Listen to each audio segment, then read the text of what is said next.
Há pessoas que passam a vida inteira entregando coisas. Entregam tempo. Entregam dinheiro. Entregam favores. Entregam conhecimento. Entregam palavras bonitas. Mas existe uma entrega que quase ninguém consegue fazer. A mais difícil de todas. Porque ela não acontece com as mãos. Acontece por dentro. Talvez por isso tanta gente viva ocupada, ainda assim, sinta um vazio que não consegue explicar. Talvez por isso existam pessoas que fazem tudo certo e mesmo assim carreguem uma inquietação constante. Porque existe uma enorme diferença entre oferecer algo e oferecer a si mesmo. E durante muito tempo a humanidade acreditou que Deus precisava de grandes gestos. Quando talvez a única coisa que ele sempre esperou fosse algo muito mais simples. Algo que continua faltando para a maioria de nós. Hoje eu quero falar com vocês sobre a sinceridade das nossas intenções. Porque quando nós chegamos à casa espírita é sempre uma angústia que nos acompanha. A minha família já era espírita desde a década de 30. Eu queria ser freira. Então vocês veem que a gente vem com compromisso, mas a gente tenta fugir até o último minuto. Porque no fundo nossa alma sabe que o compromisso é para toda a vida. E eu conheci muita gente que tinha compromissos maravilhosos, se afastou deles e a vida nunca mais foi a mesma. Porque a consciência não deixa. Algo em você faz você lembrar que o seu caminho poderia ser muito melhor. Eu confesso, não há felicidade maior do que você cumprir o seu dever. Você pode ser feliz no casamento, pode ser feliz com seus filhos, pode ser feliz na sua saúde, mas não há felicidade maior do que você saber que alguém foi dormir menos angustiado porque a sua palavra o auxiliou. Há muitos anos atrás, uma moça rica chamada Dulce teve o seu compromisso de casamento marcado pelo seu pai. Ela era de uma época em que os pais escolhiam os familiares, aliás, os casamentos. E a família dela tinha dinheiro, o pai tinha um grande amigo que tinha um filho e combinaram então de casarem os seus filhos. A Dulce se casaria com o filho do amigo do pai dela. E eles trocavam cartas, era uma maravilha. Nossa, que maravilha vai ser quando nossos filhos estiverem casados, quando nossos netos nascerem. Mas toda vez que o pai da Dulce olhava para ela, ele percebia que tinha alguma coisa errada. E ela um dia disse a ele: meu pai, eu sempre lhe obedeci. Desta vez, não. Eu quero seguir a vida religiosa. Não quero me casar com ninguém. E embora ele tivesse ficado muito sentido, ele escreve uma longa carta ao amigo para no final dizer: quanto a Dulce, não posso fazer nada. Ela já está decidida. Ela quer tomar o véu da Igreja Católica.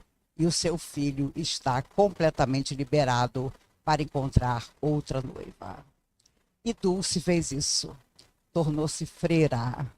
Baixinha, cheia de problemas de saúde, mas sabia que tinha uma missão maior. Que não era formar uma família, mas tornar todos os outros seres humanos a sua família. Havia um dono de galinhas que alugava um galinheiro dentro do convento onde a irmã Dulce trabalhava e morava. E ele deixou 40 galinhas um dia, dizendo: daqui a 2 semanas eu volto para pegar as minhas galinhas. Mas no meio dessas 2 semanas, a irmã Dulce andou pelas ruas de Salvador e tirou um monte de moradores de rua da rua. Levou para o convento. Mas o problema é que não tinha comida para todo mundo. E ela teve a magnífica ideia de usar as galinhas do galinheiro. Ela botou na panela as 40 galinhas do homem. E quando ele chegou 2 semanas depois, a Madre Superiora, morta de medo, porque ele alugava o galinheiro. E aquilo era dinheiro para o convento. Olha, fale com Dulce. Mas não tem uma galinha lá, está tudo vazio. Converse com Dulce. E ele foi até a irmã Dulce. Irmã Dulce, cadê minhas galinhas? O que aconteceu? Ah, meu amigo, eu tenho uma notícia maravilhosa para você. Elas encontraram o próprio destino. O destino delas era panela. Era alimentar os moradores de rua que nós trouxemos para estar no convento conosco. Veja a felicidade. Elas cumpriram o que estava determinado para elas. E ele quase morreu, mas não podia fazer mais nada, porque as canjas e sopas já tinham sido há muito tempo produzidas por Irmã Dulce e as outras irmãs e alimentado todos os moradores de rua que ela havia trazido. Quando já muito doente, as outras irmãs escutavam um barulho na escada, iam olhar, ela estava lavando as escadas. Irmã Dulce, o que a senhora está fazendo? Eu preciso fazer alguma coisa, senão eu fico pensando em doença. E ela de madrugada lavava as escadas do convento, com meio pulmão.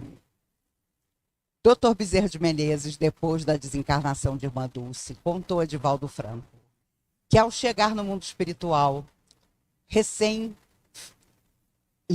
do corpo, ela conversou com o Dr. Bezerra de Menezes e disse: o senhor poderia me indicar algum trabalho? E o Dr. Bezerra disse a ela: mas quem sou eu para lhe indicar algum trabalho? Escolha o que a senhora quiser. Mas a senhora acabou de chegar da Terra. A senhora mal se recuperou. Mas eu não sei viver sem trabalho. O que o senhor me indica? Não indico nada. A senhora tem toda a liberdade para escolher. E ela então disse: eu quero um trabalho, doutor Bezerra, que ninguém queira. E foi trabalhar com as almas suicidas. Porque até no mundo espiritual, as almas suicidas precisam de ajuda, mas muita gente se recusa a ajudar. Por preconceito, porque a pessoa antecipou a sua volta ao mundo espiritual, porque está em sofrimento, obviamente, principalmente moral, mas lá foi Irmã Dulce trabalhar com as almas suicidas. Por isso, essa história que acreditávamos em outra vida de descansar, além da morte física, cai por terra. Porque mal estaremos recuperados e, se Deus quiser, estaremos procurando serviço para continuar a nossa escalada evolutiva. Há muitos anos atrás, Chico Xavier dava aula de catecismo, porque até os 17 anos ele foi da Igreja Católica. E as crianças o adoravam. Imagine o Chico Xavier contando histórias de Jesus. Era imperdível. Mas, sinceramente, quando ele viu Emmanuel e aceitou o compromisso, disse ao padre: Padre, o senhor sempre foi meu amigo, mas agora eu não posso mais estar na igreja e tenho que entregar a minha turminha a outro, porque o senhor mesmo disse que, como espírita, eu não posso mais dar aula de catecismo. Mas as crianças não se conformaram. Não, tio Chico, o senhor vai continuar ensinando para a gente. A gente faz o seguinte: a gente vai para debaixo de uma árvore para escutar as suas histórias. Mas tinha um problema. A maioria das crianças era muito pobre e também ia ao catecismo, porque depois a igreja oferecia um lanche. E o Chico não tinha nem para ele, quanto mais para oferecer um lanche para aquelas crianças. Mas o Chico colocou elas debaixo da árvore e disse: olha, eu não tenho lanche nem para mim, mas já que vocês querem ouvir as histórias, vamos continuar nos encontrando aqui. Mas na hora da prece, o Chico disse: espíritos amigos, façam alguma coisa, me ajudem, porque essas crianças estão com fome e eu não tenho como ajudá-las. Bateu um vento que Pedro Leopoldo nunca viu. Uma coisa horrorosa, parecia que o mundo ia acabar. As senhoras que tinham casas em volta começaram a chegar na janela para fechar as janelas, com medo de um temporal. E quando elas olharam aquela árvore: Chico, o que você está fazendo com essa criançada embaixo da árvore? Eu estou ensinando catecismo, porque as crianças não querem deixar de assistir, de escutar as minhas histórias. Mas tem um problema, elas não têm nada para comer. Espera aí que eu tenho um bolo aqui. A outra vizinha: espera aí que eu tenho um biscoito. Espera aqui que eu tenho um pão com manteiga. E a partir daquele dia, as vizinhas ficaram responsáveis pelo lanche. E as crianças maravilhadas continuavam a escutar as histórias de Chico. Quando nós nos dispomos ao bem, podemos não ter nada, mas algo aparece em nossas mãos e em nosso coração, inesperado. E alguém nos ajuda inesperadamente. Eu contava anteontem a história da dona Margarida de Pamerim.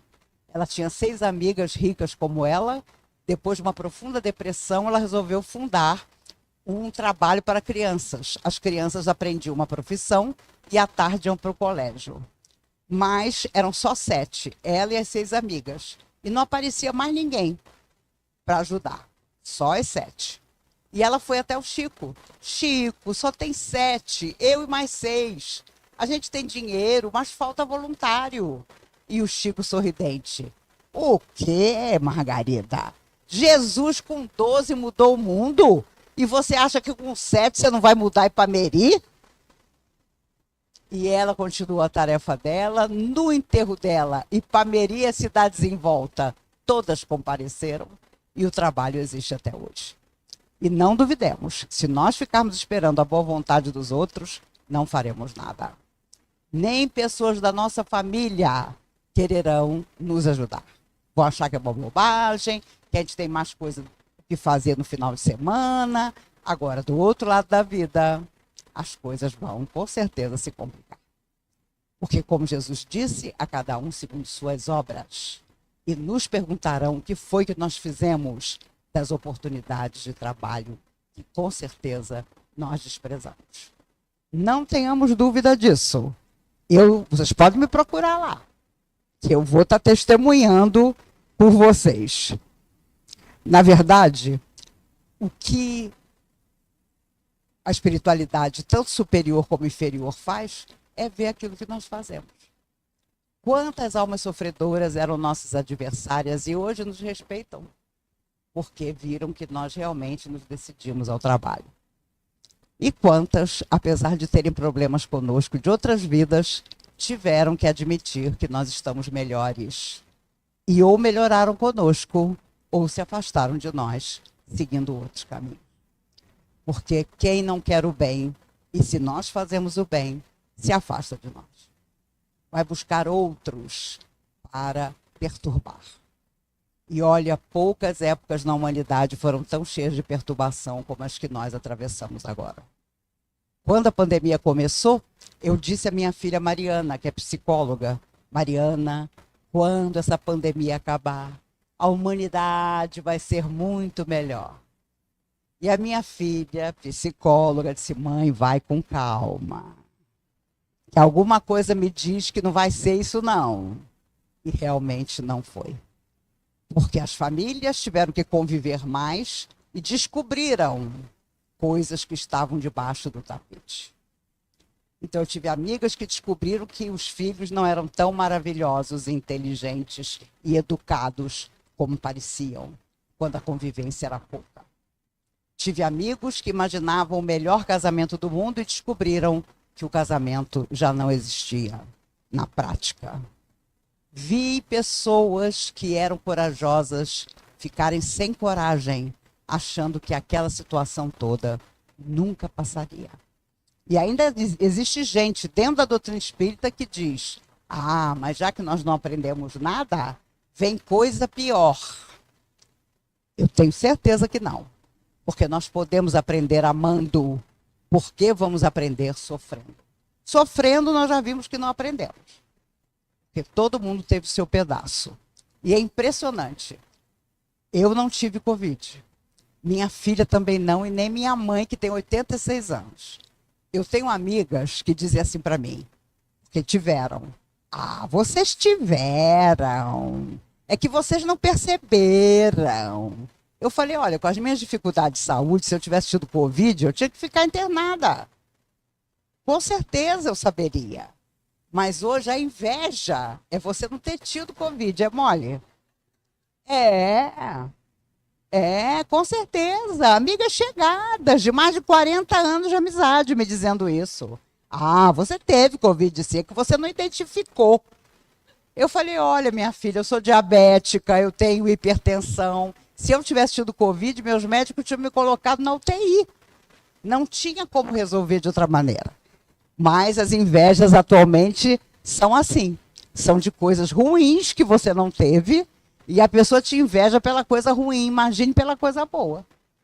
Então nós temos que ter cuidado, carinho com as pessoas que estão equivocadas no seu sentimento. E nós não podemos nos equivocar. Nós temos que estar sempre vigilantes, sempre tranquilos. O Chico tinha um cachorro vira-lata chamado Lorde, que foi a sua grande paixão. Ele sempre se cercou de animais, porque sua família era um pouco incompreensiva em relação à sua tarefa. E o Lorde era aquele vira-lata, sabe o cachorro caramelo? Era o próprio Lorde. E era o companheiro do Chico de todas as horas. Um dia, foram buscar o Chico no trabalho. Olha, Chico, corre, porque o Lorde está morrendo. O Lorde já era bem idoso. E o Chico correu, chegou a tempo de colocar o Lorde no seu colo. O Lorde olhou para ele e morreu. Apareceu uma alma sofredora e disse ao Chico: sabe quem matou o Lorde? Suas duas irmãs. Porque ele já estava muito idoso, fazia xixi em toda parte, inclusive nos sofás, e elas então apressaram a morte dele. O Chico contava que foi o perdão mais difícil que ele deu na vida. Porque ele nunca contou às irmãs que ele sabia que elas é que tinham apressado a morte do Lorde. Mas esse cachorro era tão danado que ele voltou outras vezes reencarnado em outros cachorros e sempre chegava no Chico. Ele teve um piquinês preto chamado Brinquinho. Era outra paixão. Eu acredito até que era o Lorde de volta. Mas ele mandou uma foto para o Maurício, um amigo meu, com um brinquinho no colo, e a dedicatória tinha que ser feita pelo Chico. Estava escrito: Maurício, me perdoe, mas Brinquinho fez questão que eu saísse na foto com ele. E o Chico está abraçado com o Brinquinho no meio das rosas dele, de terno e gravata, impecável, mas afirmando que estava ali porque o Brinquinho é que o tinha chamado para a fotografia. Coisas de uma alma extraordinária, que não vai voltar mais à Terra, com certeza, porque cumpriu seu destino. 92 anos de dedicação à vida e 78 anos de dedicação à mediunidade. Não surgirá outro Chico Xavier, não nas próximas gerações, porque era alguém que simplesmente amava. Ainda ontem eu dizia numa palestra que todo perturbado, quanto mais perturbado que abraçava o Chico, ele dizia: não se preocupe, meu filho, sua estrada é de luz. E o cara perturbadíssimo saía todo satisfeito, porque o Chico me disse que a minha estrada é de luz. Lembrando que nossa palavra influencia profundamente toda pessoa que nos procura, tanto para o que é bom como para o que não é. Por isso, a sinceridade das nossas intenções mostra quem anda conosco. Não precisamos nos orientar, nem perguntar a um vidente quem nos acompanha. Aquilo que sai de nós mostra quem nos acompanha. Aquilo que irradia de nós para o outro mostra quais são os espíritos que estão a seguir conosco. Uma vez, o Chico estava passando uma grande dificuldade e, na hora de dormir, ele se sentou e fez uma prece tão sentida, rogando que os espíritos amigos o ajudassem. Apareceu no meio do quarto um espírito pavoroso, daqueles chefes de falange que você nunca quer encontrar. Olhou para o Chico e disse com uma voz de filme de terror: você me chamou, Chico Xavier? E aí ele ouviu a voz de Emmanuel dizendo: não diga que você não chamou por ele. Imagine. O seu mentor dizendo isso, o espírito horrível na sua frente. Você tinha feito uma prece. Não diga que você não chamou por ele. E o Chico imediatamente disse: chamei, sim, senhor. E o que você quer comigo? Ah, eu estou tão necessitado que eu queria pedir ao senhor para se juntar a mim numa prece. O espírito estremeceu. Vivia nas esferas mais baixas. E o Chico continuou: eu queria que o senhor pedisse as forças nas quais o senhor acredita. E eu vou pedir as forças nas quais eu acredito. E juntando nossas duas forças, vamos pedir para eu resolver o meu problema. E o espírito enraivecido olhou para ele e disse: Chico Xavier, já tinham me dito que com você era muito difícil. E desapareceu. Toda tentativa que as almas que sofrem e que nós fizemos sofrer tiverem para nos fazer desistir, tentarão. Caberá a nós não permitir que consigam. Porque a nossa atitude será reta, digna e nobre. Porque nós estaremos tão ocupados em fazer o que é bom ao semelhante e que não haverá motivo para dormirmos atormentados com situações que a própria vida, deixando o tempo passar, vai solucionar para nós. Precisamos viver assim. É mais do que acreditar no que acreditamos. É viver conforme aquilo que nós acreditamos. E que muitas vezes falta a pessoas de todas as religiões. Mas não deve faltar a nós espíritas que nos dizemos tão enamorados das coisas espirituais. Se acreditamos que a vida é eterna, que somos imortais, que todo bem que fizermos voltará para nós, a nossa atitude tem que ser a melhor, a mais alta, a mais positiva. Claro que haverá dias difíceis, os dias de perda, os dias em que nós não nos conformarmos com o nosso destino, mas poderemos mudar o nosso destino. E muitas vezes o nosso destino é o passado que ainda está dentro de nós. Vamos corrigi-lo trabalhando e servindo. Há uma história que o Chico Xavier psicografou há muitos anos atrás, que é a história de um cavaleiro chamado D'Arsonval. E ele dizia que de tudo que ele havia psicografado era a sua história favorita.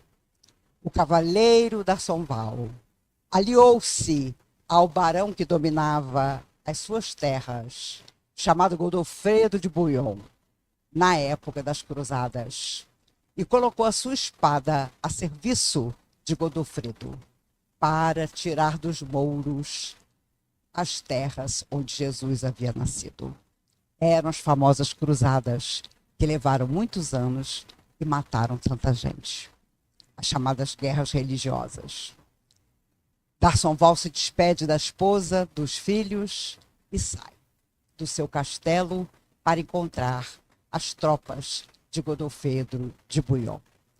Mas no caminho, no meio da floresta, ele encontra um mendigo que, sem uma palavra, lhe estende a mão, pedindo uma esmola.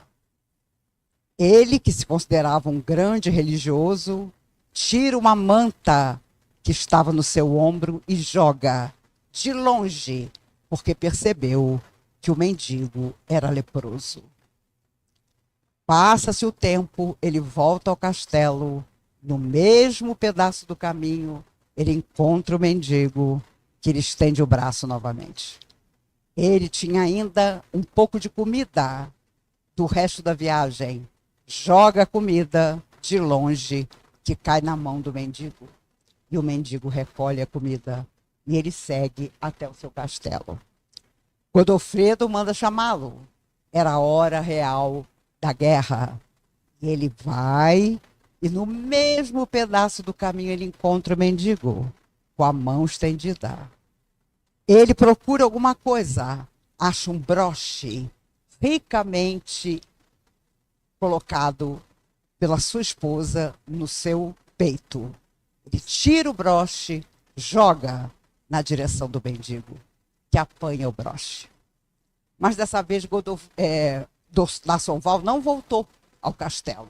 Ele foi feito prisioneiro e durante 11 anos padeceu prisioneiro na mão dos mouros. Quando liberto, decidiu voltar à sua terra, ao castelo, mas não foi reconhecido.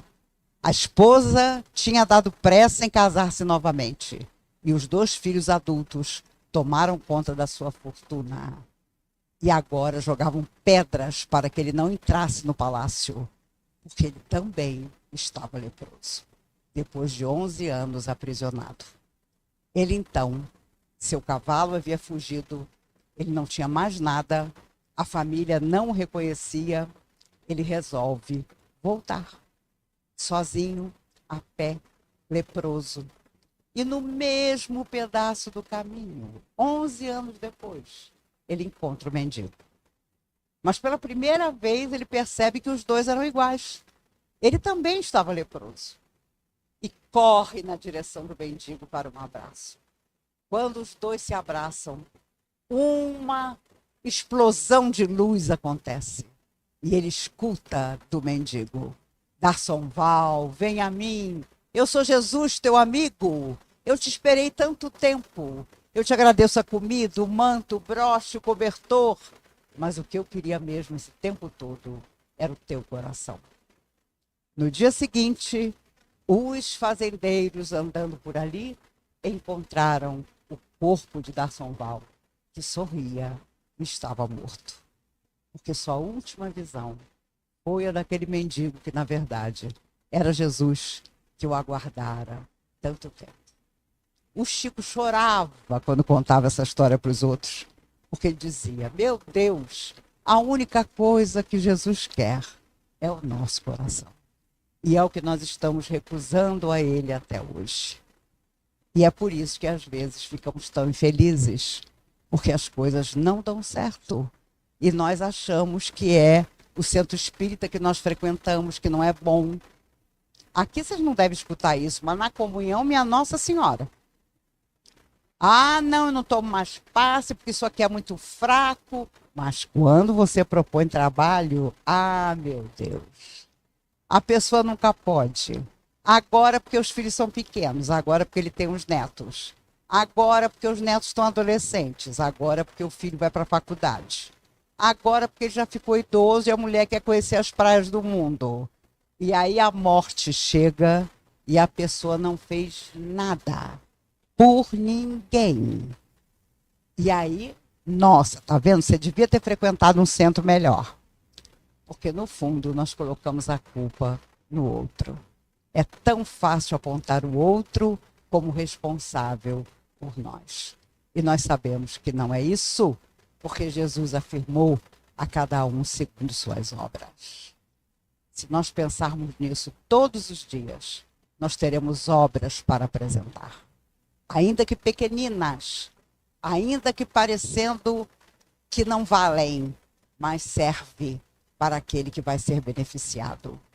Façamos isso, porque já tivemos tantas existências inúteis, em que o orgulho, a vaidade, o egoísmo nos dominou e nos achávamos poderosos. Quando o verdadeiro poder é aquilo, é aquela chama que nunca se acaba e que está dentro de você. Se ela se apagar, não adianta. Nada atrará. Podemos chamar de fé, podemos chamar de coragem, podemos chamar de decisão, não importa o nome, mas precisamos tê-la sempre dentro de nós. Porque é ela que nos faz superar tudo que ainda vai nos acontecer. Porque essa é a existência dos resgates, dos reencontros que nós negamos e recusamos durante tantas vidas e que agora nos procuram. Essa é a existência de encontrar a família que nós mesmos criamos para nós. Família, às vezes, incompreensiva. Eu me recordo uma vez, um senhor que, depois de uma palestra, disse assim para mim: a senhora é muito exagerada. Porque a senhora diz que toda família tem um resgate para fazer. E eu, minha mulher, somos super felizes. E os 3 filhos homens que eu tenho são maravilhosos. Nunca houve problema nenhum entre nós. O senhor é um homem feliz. O senhor está me dizendo que nunca teve problema, o senhor é uma raridade. O homem virou as costas e saiu. Um amigo espiritual muito querido disse para mim, ele aguarde as noras que ele vai ter.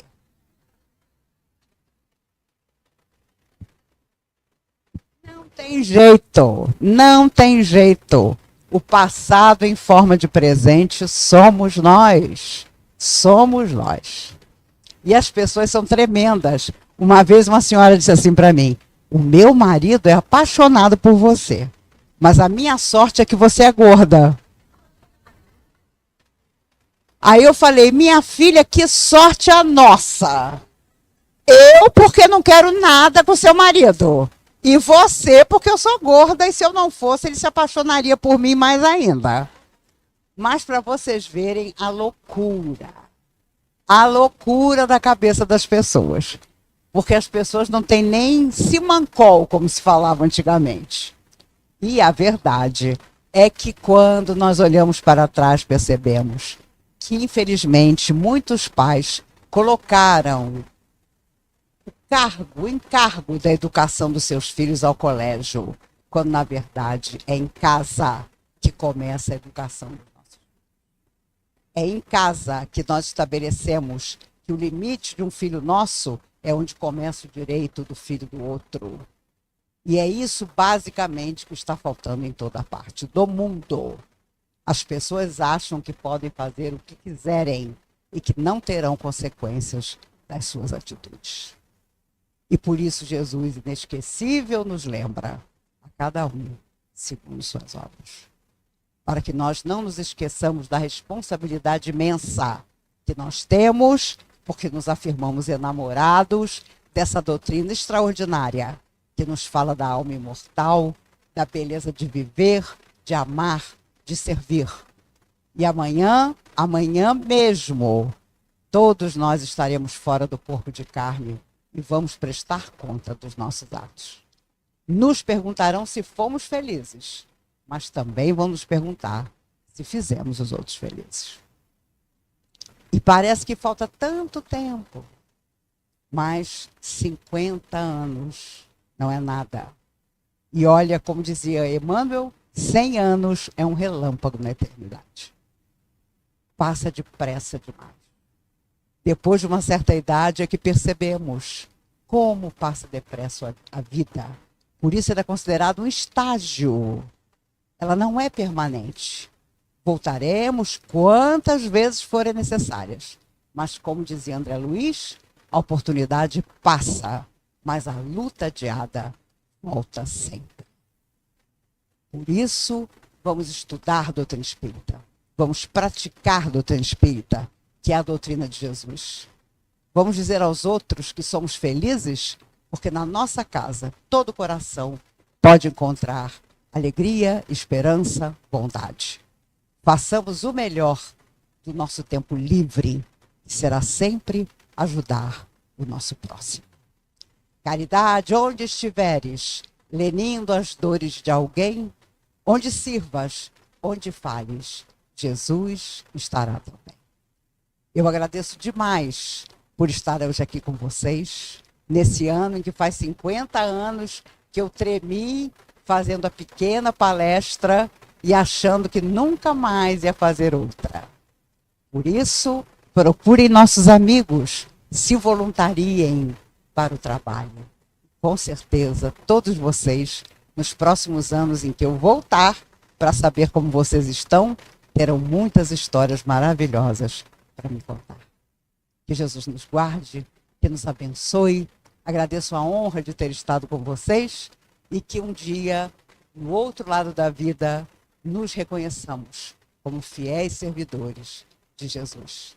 Essa será a nossa maior felicidade. Muito obrigada. Talvez a maior surpresa da vida espiritual seja descobrir que nunca nos foi pedido perfeição. Nunca nos foi pedido poder. Nunca nos foi pedido sucesso. O que sempre nos foi pedido foi autenticidade. Porque somente um coração verdadeiro pode amar de verdade. Somente um coração verdadeiro pode servir de verdade. Somente um coração verdadeiro pode transformar alguém. Passamos anos tentando oferecer coisas ao mundo. Mas chega um momento em que a existência faz uma pergunta silenciosa. Não sobre aquilo que carregamos, mas sobre aquilo que guardamos. E nesse instante percebemos que a maior entrega nunca esteve nas mãos. Sempre esteve no coração. Talvez seja por isso que algumas pessoas realizam muito e continuam vazias, enquanto outras possuem pouco e irradiam uma paz impossível de explicar. Porque finalmente entenderam algo que muitos ainda procuram.